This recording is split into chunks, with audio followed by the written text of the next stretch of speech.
Hello good morning.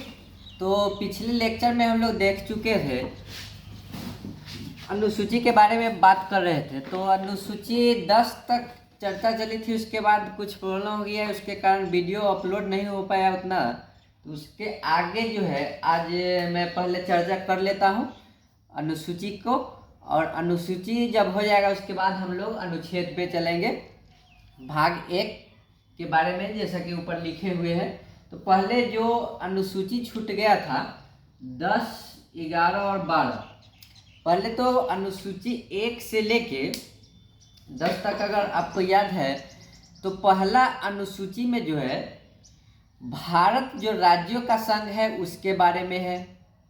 और फिर दूसरा जो अनुसूची है वो है वेतन, तीसरा जो है शपथ, चौथा राज्यसभा के सीट के बारे में है, पांचवा जो है SC ST का जो विशेष प्रावधान है उसके बारे में है, और छठा जो था पूर्वोत्तर राज्य के जो 4 स्टेट थे, असम थे, मेघालय, त्रिपुरा, मिजोरम, उनके अग्रसर के लिए, उनको आगे बढ़ने के लिए विशेष प्रावधान किया गया था वहाँ पे।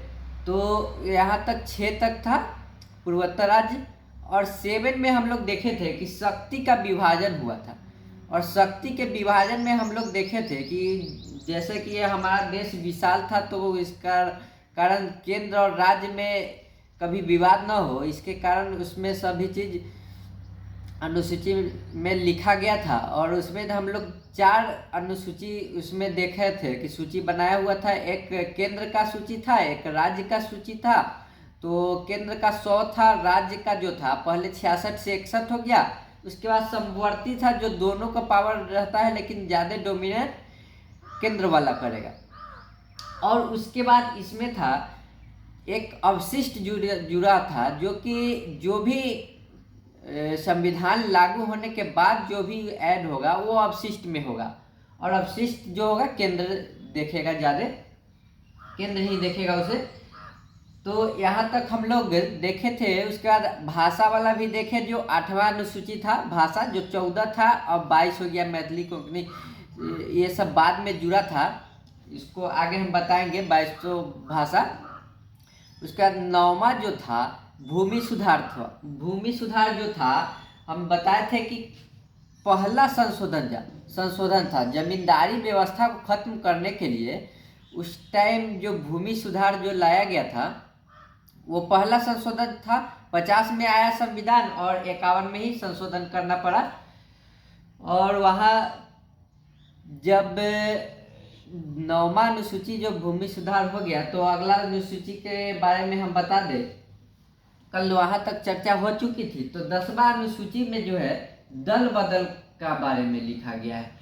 और हम बताए थे कि मूल संविधान में 8 अनुसूची था, 9वां जो था 9 से लेकर 12 तक जो है बाद में 4 जुड़ा है। तो 9वां अनुसूची भूमि सुधार था, और 10वां जो है दल बदल है। तो दल बदल में है कि कोई भी जीता हुआ कैंडिडेट कोई पार्टी बदल के इधर उधर सरकार को चलने दे, इस कारण इसको लाया गया। कि नहीं तो होता था कि पहले कि ज़्यादा अगर पैसा कोई ऑफर किया तो विधायक या फिर कोई सांसद लोग दूसरे पार्टी में जाके सरकार बदल लेते थे। इस कारण 1985 में जब राजीव गांधी आए थे, उस टाइम ये दल बदल कानून लाया गया था, 52वां संशोधन करके लाया गया था इनको। और इस प्रकार दल बदल आया। अनुसूची 10 में इसका वर्णन है। फिर अनुसूची 11 में देखेंगे तो पंचायत है। पंचायत जो है बहुत बाद में लागू हुआ, लेकिन अगर गांधी जी अगर जीवित रहते उस टाइम संविधान लागू होने के टाइम, तो शायद वो संविधान लागू होने के साथ साथ ही पंचायत हर जगह आ जाता। लेकिन हम जानते हैं कि 73वां संशोधन करके 1993 में इसको लाया गया था। 14 अप्रैल 1993 में इसको लाया गया था। BA पास 73 में। इसका आगे हम पंचायत एक भाग ही है, उसमें हम बताएंगे डिटेल। तो उसमें देखेंगे कि कैसे भीमराव अंबेडकर इस पंचायत के विरोध में थे कि पूरा पैसा खा जाएगा, नीचे तक जाते जाते पूरा पैसा खा जाएगा, लोग को बचेगा ही नहीं। लेकिन वहीं पे गांधी जी का कहना था कि नहीं, पैसा जो है नीचे तबके के लोग ऊपर ज़्यादा विधायक वगैरह से नहीं बात कर सकते, अपने समस्याओं को नहीं रख सकते, इस कारण उसका समर्थन में थे गांधी जी। तो हालांकि ये लाया गया बाद में 73वां संशोधन करके 1993 में लाया गया था। राजस्थान के नागौर जिला नागौर में लगा था सबसे पहले वहाँ पे। और उसके बाद अगर देख ले तो उसी प्रकार शहर के विकास के लिए वहाँ पे एक नगर पालिका अनुसूची 12 में इसको जोड़ा गया था। तो यहाँ तक अनुसूची था जिसे हम लोग जान चुके हैं।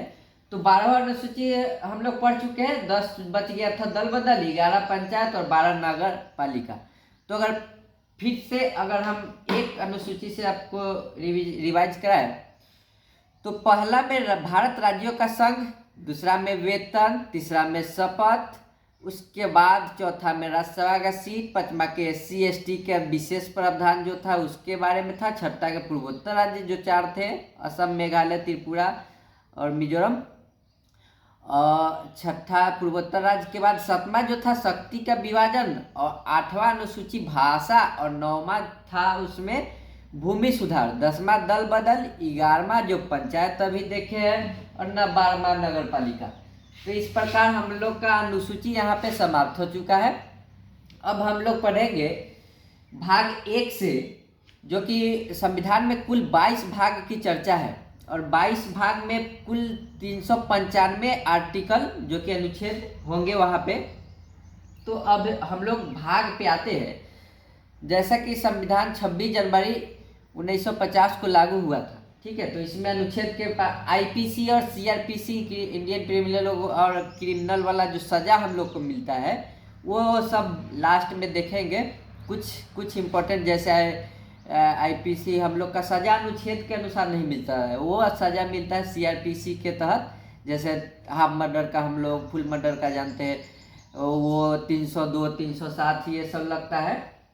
तो वो सज़ा अनुच्छेद के अकॉर्डिंग नहीं बल्कि वो CRPC के तहत लगता है, और अरेस्ट जो हम लोग को पुलिस करने आता है वो IPC के थ्रू करने आता है। तो उसको लास्ट जब पूरा पॉलिटिक ख़त्म हो जाएगा तो उस पर कुछ इम्पोर्टेंट उस पर कुछ चर्चा करेंगे IPC और CRPC। पहले हम लोग यहाँ पे देख लेते हैं, ये डिवीज़न करने वाले स्टूडेंट को ज़्यादा फायदेमंद होंगे, क्योंकि यहाँ थोड़ा मैं जल्दी बताते जा रहा हूँ। फर्स्ट टाइम वाले को तो थोड़ा समझ में आया नहीं, लेकिन यहाँ पे अगर हम बता दें कि पॉलिटी कुछ हार्ड सब्जेक्ट तो है नहीं, लेकिन इजी सब्जेक्ट है और एक बार में ही समझ में आ जाना चाहिए। तो भाग 1 पे आते हैं। तो भाग 1 पे जो है संघ और राज्य क्षेत्र की चर्चा किया हुआ है। यहाँ पे भाग 1 में हम लोग का संघ और राज्य क्षेत्र है। तो भाग 1 के 1 में जो अनुच्छेद 1 होगा उसमें सिर्फ यहाँ पे लिखा गया है यूनियन के बारे में कि हमारे देश में 28 राज्य और 8 केंद्र शासित प्रदेश है, union and state and union territories के बारे में यहाँ पे अनुच्छेद 1 में सिर्फ चर्चा है, आर्टिकल 1 में। तो इस प्रकार देखेंगे, और इसके बारे में कितना अगर डिटेल जानना है तो वो अनुसूची 1 में जाके देख ले सकते हैं, वहाँ पे रहता है, संविधान में लिखा हुआ रहता है। लेकिन यहाँ पे नहीं लिखता है क्योंकि यहीं पे पूरा भर जाएगा। सो यहाँ पे सिर्फ यहाँ पे लिखा हुआ है स्टेट एंड यूनियन टेरिटरीज के बारे में कि 28 राज्य और 8 केंद्र शासित प्रदेश है। तो फिर देख ले, अगर अनुच्छेद 2 की बात करें तो इसमें कहा गया है कि संसद जो है हमारा वो विदेशी राज्य को शामिल कर सकता है, वो भी बिना किसी राष्ट्रपति के अनुमति के। ये अपने देश में मतलब कि उसको मिला सकता है। जैसे कि हम लोग सिक्किम को जानते हैं। सिक्किम जो था 16 मई 1975 को, ये हमारे पहले सिक्किम हमारे देश के तो पार्ट था नहीं, लेकिन 16 मई 1975 को इसको हमारे देश का एक राज्य 22वां राज्य बनाया गया था। अभी पता भी नहीं होगा बहुत लोगों को कि हाँ वो अलग था, लेकिन वो बाद में जब लगभग 1959 में तिब्बत के क्षेत्र में जब इधर चाइना वहाँ पे बर्बरतापूर्ण वहाँ पे कब्जा किया, उस टाइम सिक्किम ने डर के मारे भारत से मदद मांगा और वहाँ पे देखेंगे तो 35वां संशोधन के थ्रू हम लोग उसको पहले सह राज्य बनाए। 35th अमेंडमेंट में हम लोग उसको सह राज्य बनाए। उसके बाद 36th अमेंडमेंट में हम लोग उसको जो 22वां राज्य बनवाए थे, 22वां राज्य बना था सिक्किम 16 मई 1975 को। तो ये अनुच्छेद दूसरे में इसका संविधान में वर्णन है, लिखा हुआ है कि किसी विदेशी को हम अपने भारत देश में मिला सकते हैं। ये अनुच्छेद दूसरे में चर्चा है। लेकिन वही तीसरे में अगर बात करें तो तीसरे में राज्य में परिवर्तन जो होगा वो करेगा। तीसरे जो आर्टिकल है, संसद जो है राज्य में परिवर्तन कर सकता है। अपने राज्य में तोड़ फोड़ करके बिहार से जैसे झारखंड, एमपी से हट के छत्तीसगढ़ बना था, यूपी से उत्तराखंड बना था।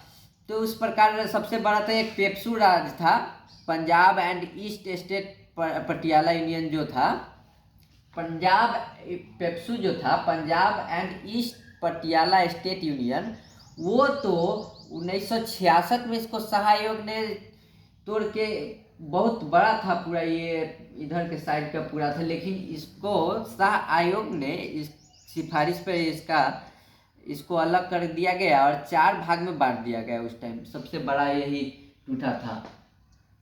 तो उसमें देखे थे कि पहाड़ वगैरह तरफ जो भी था उसको हिमाचल प्रदेश बना दिया गया था, हरियाणा हिंदी भाषा बोलने वाला की तरफ हरियाणा कर दिया गया।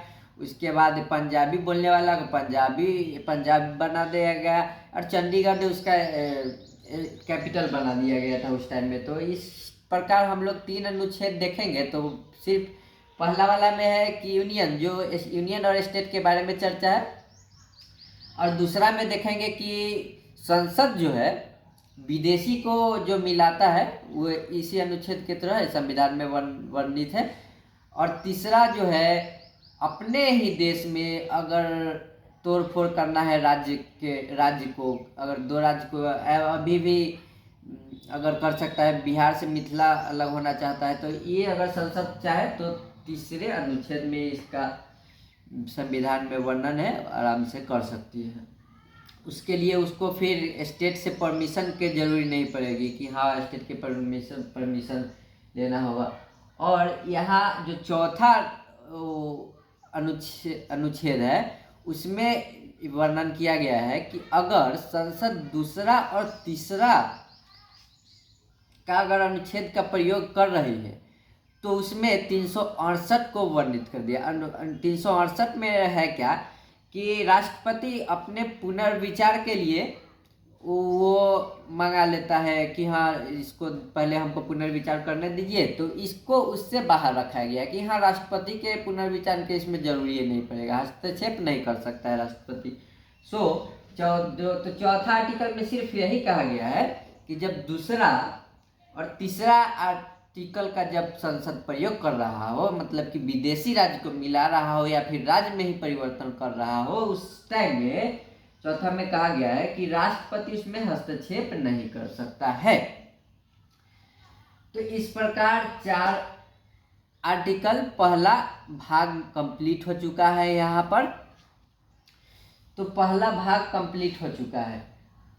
अब हम लोग अगर बात करें तो जिस टाइम हमारा देश जब आज़ाद हुआ था तो हमारा जो 28 राज्य नहीं था और अभी 8 यूनियन टेरिटरीज है, उतना नहीं था, बल्कि उस टाइम 4 राज्य थे, ABCD, मात्र 4 राज्य, जो कि पहले ब्रिटिश प्रोविंस थे A, उसके बाद प्रिंसली स्टेट देसी रियासत जो थे उसको B कर दिया गया था। उसके बाद कमिश्नरी स्टेट लाया गया था। 1857 की जब क्रांति हुई थी तो उसमें कहा गया था कि महारानी के पत्र में कि हाँ नए क्षेत्र में हम लोग कब्जा नहीं करेंगे, तो उसमें वो लोग अपना नहीं बैठा सकते थे, तो इसलिए कमिश्नर बैठा है, नहीं राजा रहेगा वहाँ पे, नहीं ब्रिटिश का कोई रहेगा, वहाँ पे कमिश्नर बैठेगा। तो ये कमिश्नरी स्टेट को C कर दिया गया और चौथा में यूनियन टेरिटरी बना दिया गया। तो 4 राज्य था, ABCD, ब्रिटिश प्रोविंस थे, बहुत बड़ा इधर के सभी थे, और प्रिंसली स्टेट देसी रियासत जो चमचे थे उस टाइम के जूनागढ़ के, हैदराबाद के, ये सब तो वो प्रिंसली स्टेट में आ जाते थे। वहाँ पे देसी वहाँ के राजा चमचे को बैठाया गया था ब्रिटिश के थ्रू। और सी जो कमिश्नरी स्टेट है, कोई कोई बड़े बड़े शहर को, भारत के कोई कोई बड़े बड़े शहर को उसमें सिर्फ वहाँ पे ब्रिटिश अपना कमिश्नर बैठा देता था। जैसे बिहार में पटना हो गया, मुजफ्फरपुर हो गया, भागलपुर हो गया, ये बड़े बड़े शहर में वो अपना कमिश्नर बैठा देता था, तो उसको कमिश्नरी स्टेट कर दिया गया। और यूनियन टेरिटरी जो दूर दराज था वहाँ पे यूनियन टेरिटरी तो था ही। तो उस टाइम में अगर देखेंगे तो मात्र 4 स्टेट था। बट जब हमारा संविधान बना और संविधान बनने के बाद 50 में जब संविधान बना, तो उसके बाद देखेंगे कि पेट्टू श्रीरामुलु जो थे आंध्र प्रदेश के थे वहाँ पे, तो वो अपने आंध्र प्रदेश का अलग स्टेट बनाने की मांग करने लगे। और वहाँ बहुत दिन तक, 56 दिन तक लगभग वो भूखे रह गए, जिसके कारण उनकी मौत हो गई। तो वहाँ पे बहुत भारत जो सरकार नए नए बना ही था, तो उसका बहुत विरोध हुआ कि हाँ ये तो ब्रिटिश सरकार से भी ज़्यादा नहीं सुनती है ये। तो फिर लास्ट में एक आयोग बैठाया गया और उसके तहत 53 में 1 अक्टूबर को आंध्र प्रदेश को अलग कर दिया गया था। 1 अक्टूबर 1953 को आंध्र प्रदेश को अलग कर दिया गया।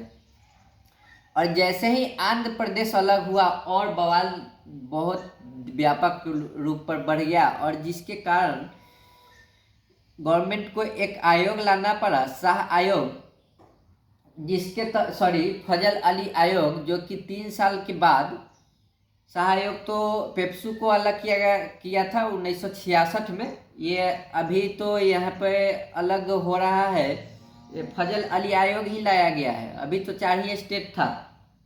फजल अली आयोग 1956 में अपना रिपोर्ट दिया, और 56 में रिपोर्ट देने के बाद बोला कि हाँ चलिए 14 राज्य और 6 केंद्र शासित प्रदेश आप बना सकते हैं।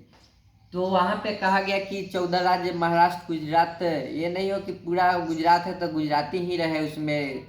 तो वैसे लोग भी मान गए कि चलिए कोई बात नहीं, पूरा गुजराती ही रहे। कोई अलग लैंग्वेज ऐसे कहेंगे तो मलयालम वाले अलग, केरल में कहेंगे, तमिल वाले अलग कहेंगे, बिहार में ही 4-5 भाषा होगा, मैथिली हो जाएगा, अंगिका हो जाएगा, भोजपुरी हो जाएगा, हिंदी बोला जाता है।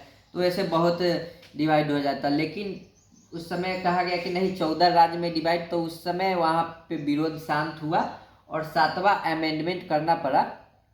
संविधान में तो ये था नहीं 14 राज्य, कोई रिपोर्ट दे देगा तो उससे बनेगा नहीं, तो इसको फिर अमेंडमेंट करके जोड़ा गया कि हाँ 7वां संशोधन करके इसको लाया गया फजल अली आयोग का सिफारिश पे। और 14 राज्य और 6 केंद्र शासित प्रदेश बने उस टाइम में। तो उसमें हम लोग देखेंगे कि बाद में फिर जाके फजल अली आयोग, शाह आयोग आया, तो धीरे धीरे अभी तो 28 राज्य हो चुके हैं और 6 केंद्र शासित प्रदेश हो चुके हैं। अभी भी बिहार से मिथिला अलग होने के लिए कर रहा है, अगर होंगे भी तो वो हो सकते हैं, क्योंकि यहाँ पे संविधान में वर्णित किया गया है अगर संसद चाहे तो राज्य में परिवर्तन कर सकता है और विदेशी राज्य को भी मिला सकता है। तो यहाँ पे इतना चीज़ के चर्चा था। तो उसके बाद अगर हम लोग बात करें कि ये तो हो गया, लेकिन अगर आपको बता दें कि भारत जो देश बना था उस समय तो 352 रियासतें में बटी हुई थी। जब देश हम लोग का आज़ाद हो गया 1947 में, 352 रियासत में बटा हुआ था उस टाइम में। लेकिन इसको बहुत बड़ा योगदान सरदार पटेल और बीपी मेनन का रहा, जिससे कि हमारे देश को एक यूनियन बनाने में उनका बहुत बड़ा योगदान रहा। तो उसमें बहुत वैसे आप लोग अगर पढ़े होंगे तो जैसे कि राजा हरि सिंह थे कश्मीर के, तो हरि सिंह थे, वो विलय पत्र पर साइन करा के लास्ट में जब पाकिस्तान से अटैक करके लगभग आधा पीओके वो कब्जा कर चुके थे, तो तब जाके वहाँ पे वो साइन किए, तब जाके सेना हस्तक्षेप किया, नहीं तो वो वहाँ पे हस्तक्षेप नहीं कर सकता था, क्योंकि वो लॉर्ड माउंटबेटन और यहाँ पे आए हुए थे, तो वो साइन करा चुके थे कि 352 रियासत में जो अकेला रहना चाहे देश में रह सकता है, नहीं तो भारत या पाकिस्तान में मिल जाए। तो जो भारत में रहना चाहते थे तो सभी को तो मना लिए, तो लेकिन कुछ राज्य थे, जूनागढ़ के थे, जम्मू कश्मीर के हरि सिंह थे, हैदराबाद के नवाब थे, ये लोग अड़चन डाल रहे थे। लेकिन अगर बात करें तो जूनागढ़ के जनमत संग्रह रेफरेंडम कराकर सरदार पटेल ने उनको एक में मिला लिया। वो वहाँ के एक किस्सा है कि वहाँ 250 कुत्ता लेके वो भागे कि हाँ चलिए चलिए, वहाँ के नवाब जो थे, राजा, वो भाग गए। राजा थे वहाँ पे, हिंदू राजा थे, जूनागढ़ में हिंदू राजा थे, लेकिन मुस्लिम राजा थे, सॉरी, लेकिन जनता था जो वो हिंदू था जूनागढ़ में। तो वहाँ पे जनमत संग्रह से आराम से यहाँ पे जूनागढ़ को भारत में मिला लिया गया। हरि सिंह जो कि मुस्लिम क्षेत्र में हिंदू थे वो, तो उनको जनमत संग्रह कराकर वहाँ पे भारत में मिला लिया गया। लेकिन थोड़ा देर हो गया, जिसके कारण पीओके वहाँ पाकिस्तान उतना कब्जा कर लिया। लेकिन उस्मान जो वहाँ पे ब्रिगेडियर थे, ब्रिगेडियर उस्मान, वो जब कमान लिए 1947 में, उसके बाद थोड़ा सा भी कब्जा उसके आगे नहीं बढ़ पाए पाकिस्तानी। तो अभी भी पीओके उनके पास में है, और ये कब्जा भी नहीं हो सका क्योंकि 1945 में यूएनओ बन चुका था, और उस समय पटेल जी, भीमराव अम्बेडकर, सभी आदमी, नेहरू जी, सभी वकील थे। तो वहाँ यूएनओ में ये मामला लेकर चले गए, और यूएनओ का मामला बहुत समय, इतना दिन हो गया, और वो जल्दी आता नहीं है, नया नया बना था उस समय यूएनओ। तो वहाँ पे यूएनओ के पास ये मामला अभी भी है, चल रहा है। तो ये पीओके पर अभी कोई फैसला नहीं आया है। अगर यूएनओ का मामला नहीं रहता तो आप इसमें हस्तक्षेप करके इसको हासिल भी कर सकते थे।